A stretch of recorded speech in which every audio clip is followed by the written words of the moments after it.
وزیر اعظم شہباز شریف کی سعودی ولی عہد محمد بن سلمان سے ملاقات۔ پاکستان سعودی عرب تعلقات مزید مضبوط بنانے پر اتفاق۔ قصر منی میں آمد پر وزیر اعظم کا پرتپاک استقبال۔ ولی عہد خود گاڑی چلا کر وزیر اعظم کو ظہرانے میں شرکت کے لیے لے کر گئے۔ دونوں رہنماؤں کی ایک دوسرے کو عید کی مبارکباد۔ وزیر اعظم نے حالیہ پاک بھارت کشیدگی کے دوران پاکستان کی حمایت اور کشیدگی میں کمی کے لیے کردار ادا کرنے پر ولی عہد محمد بن سلمان کا خصوصی شکریہ بھی ادا کیا۔ ملاقات میں فیلڈ مارشل سید عاصم منیر، نائب وزیر اعظم اسحاق ڈار، وفاقی وزراء کی بھی شرکت۔ برادر ممالک کے درمیان علاقائی صورتحال، امن و استحکام، سرمایہ کاری، دفاع اور باہمی تعاون پر تبادلہ خیال بھی کیا گیا۔ سعودی عرب کے کامیاب دورے کے بعد وزیر اعظم واپس وطن روانہ۔ وزیر اعظم شہباز شریف اور فیلڈ مارشل سید عاصم منیر کی سعودی عرب میں عید، نائب وزیر اعظم اسحاق ڈار اور وفاقی وزراء بھی ہمراہ۔ وزیر اعظم شہباز شریف اور فیلڈ مارشل سید عاصم منیر نے عمرے کی سعادت بھی حاصل کی۔ آپریشن بنیان و مرصوص کی کامیابی پر سجدہ شکر ادا کیا۔ وزیر اعظم اور فیلڈ مارشل کے لیے خانہ کعبہ کا دروازہ خصوصی طور پر کھولا گیا۔ دونوں رہنماؤں کی جانب سے نوافل بھی ادا کیے گئے۔ سعودی عرب میں پاکستانی وفد کا شاندار استقبال۔ وزیر اعظم شہباز شریف کی قیادت میں پاکستان کی سفارتی کامیابیوں کا مظہر۔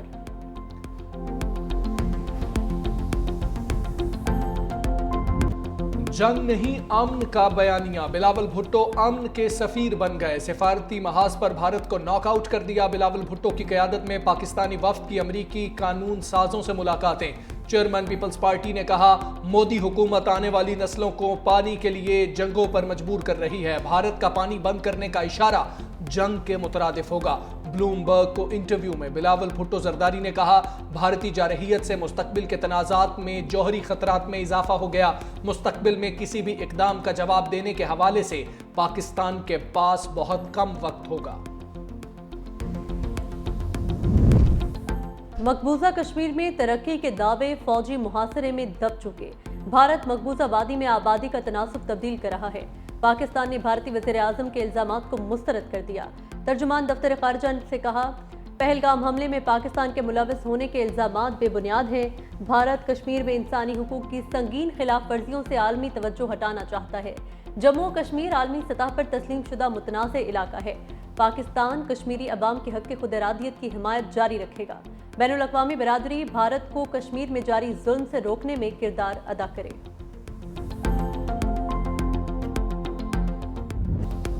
صدر ٹرمپ نے پاک بھارت جنگ بندی کا کریڈٹ کوٹ کے کالر میں سجا لیا۔ جرمن چانسلر فریڈرک مرز سے وائٹ ہاؤس میں ملاقات کے دوران بھی پاک بھارت جنگ بندی میں مرکزی کردار ادا کرنے کی بات دہرا دی۔ کہا، فخر ہے، دو ایٹمی ریاستوں کے درمیان جنگ بندی کرائی۔ پاکستان میں مضبوط لیڈرشپ ہے۔ پاکستان اور بھارت دونوں سے کہا ہے، آپ گولیاں چلائیں گے تو تجارت نہیں ہوگی۔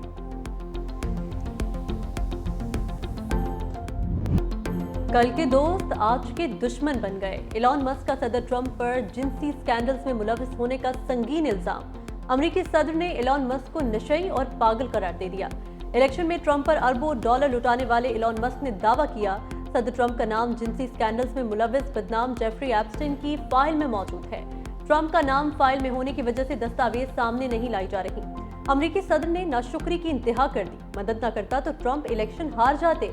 امریکی صدر ایلان مسک کی تنقید پر حیران، اربوں ڈالر کے سرکاری معاہدے منسوخ کرنے کی دھمکی دے دی۔ کہا، معلوم نہیں تھا ایلان مسک منشیات استعمال کرتے ہیں۔ ایلان مسک کا ای وی مینڈیٹ چھین لیا، جس کی وجہ سے ہر شخص الیکٹرک کاریں خریدنے پر مجبور تھا۔ اس اقدام پر ایلان مسک پاگل ہو گئے ہیں۔ Army chief Syed Asim Munir field marshal کے عہدے کے حقدار تھے۔ فیلڈ مارشل عاصم منیر کی جنگی حکمت عملی نے بھارت کے خلاف شاندار فتح دلوائی۔ صدر مسلم لیگ نون نواز شریف کی لندن میں پارٹی ورکرز کے ساتھ ملاقات۔ کہا، پاکستان کی سمت درست ہے۔ شہباز شریف نے معیشت کو بہتر کر دیا۔ شہباز شریف کی قیادت میں پاکستان نے بھارت کے خلاف جنگ جیتی۔ نواز شریف نے عید کی نماز لندن میں ادا کی۔ کارکنوں سے عید بھی ملے۔ نون لیگی ورکرز نے نواز شریف کو پارٹی نغمہ سنایا۔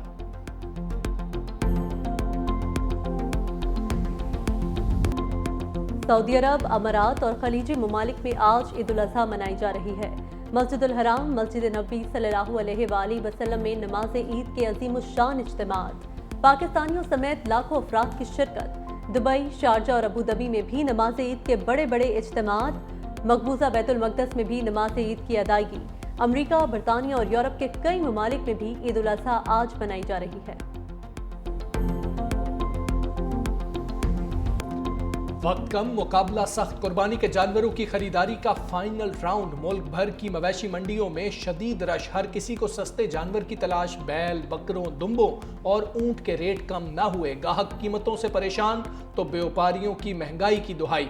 کراچی کی ناردرن بائی پاس مویشی منڈی کی انتظامیہ شہریوں پر مہربان، مویشی منڈی آنے والی گاڑیوں سے کوئی پارکنگ فیس نہیں لی جائے گی۔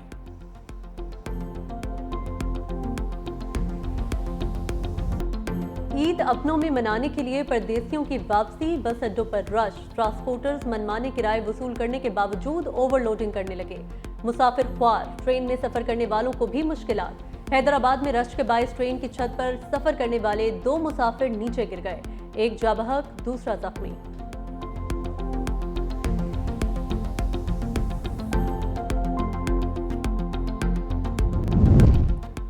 وزیر اعظم شہباز شریف اور فیلڈ مارشل عید منانے کے لیے حجاز مقدس سے وطن روانہ۔ صدر آصف علی زرداری عید اسلام آباد میں منائیں گے۔ چیئرمین پیپلز پارٹی بلاول بھٹو زرداری پارلیمانی وفد کے ہمراہ امریکہ میں موجود۔ Chairman senate Yousuf Raza Gilani Multan, JUI سربراہ مولانا فضل الرحمان ڈیرہ اسماعیل خان میں نماز عید ادا کریں گے۔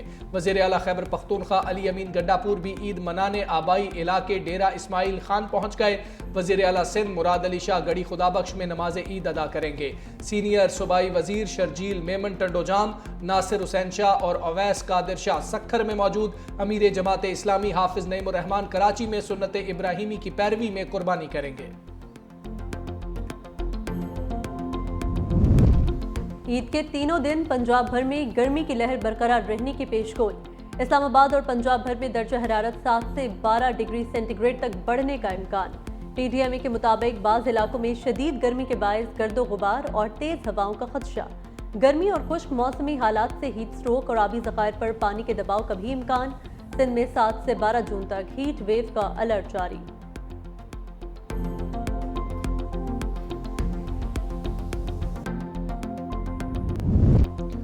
جنگ بندی کو امن یا استحکام نہ سمجھا جائے، یہ انتہائی نازک کسی بھی وقت ٹوٹ سکتی ہے۔ پاکستانی سفارتی مشن کے رکن شہری رحمان نے واضح کر دیا، کہا 87 گھنٹے کی جنگ صرف ٹریلر تھا، امریکی مداخلت سے بحران کو قابو میں لانے میں مدد ملی۔ مودی حکومت جنوبی ایشیا کو بالی ووڈ طرز کی کشیدگی میں مبتلا رکھنا چاہتی ہے۔ بھارتی میڈیا امن کے بیانیے کو محدود کر کے جنگی جذبات کو فروغ دے رہا ہے۔ بلاول بھٹو چیئرمین صاحب، انہوں نے ان فورم میں بات کی ہے کہ پاکستان کے اندر یہ امن ہونا چاہیے۔ پوری دنیا میں میں گیا ہوں، انہوں نے ہمارے بیانیہ کو مانا اور جو انڈیا کا بیانیہ تھا اس کو انہوں نے مسترد کیا۔ پانی اس وقت سب کی ضرورت ہے۔ اگر پانی کے معاملے پہ انہوں نے کوئی اقدام کیا، it will be taken as act of war. ہم اس کو جنگ سمجھیں گے۔ بلاول بھٹو کی قیادت میں پاکستانی سفارتی مشن نے بھارت کو چاروں شانے چت کر دیا۔ چیئرمین سینٹ سید یوسف رضا گیلانی کہتے ہیں، عالمی برادری نے بھارت کا بیانیہ مسترد کر دیا۔ بلاول بھٹو دنیا کے سامنے امن اور پاکستان کا مقدمہ لڑ رہے ہیں۔ امن ہوگا تو ہی خوشحالی آئے گی۔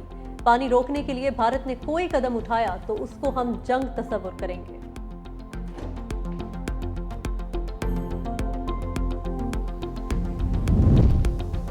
سرکاری ملازمین کے لیے خوشخبری، حکومت نے تنخواہوں میں اضافے کی تیاری شروع کر دی۔ آئندہ بجٹ میں 4 تجاویز زیر غور۔ وزارت خزانہ کے ذرائع کے مطابق گریڈ 1 سے 16 تک 30% ڈسپیرٹی الاؤنس دینے کی تجویز۔ گریڈ 17 سے 22 کے ملازمین کے لیے 15% اضافے کی تجویز۔ مہنگائی کے تناسب سے بجٹ میں تنخواہ اور پینشن میں 10% اضافے کا امکان۔ گزشتہ 2 ایڈ ہاک میں سے 1 ایڈ ہاک اضافہ تنخواہوں میں ضم کرنے کی تجویز بھی زیر غور۔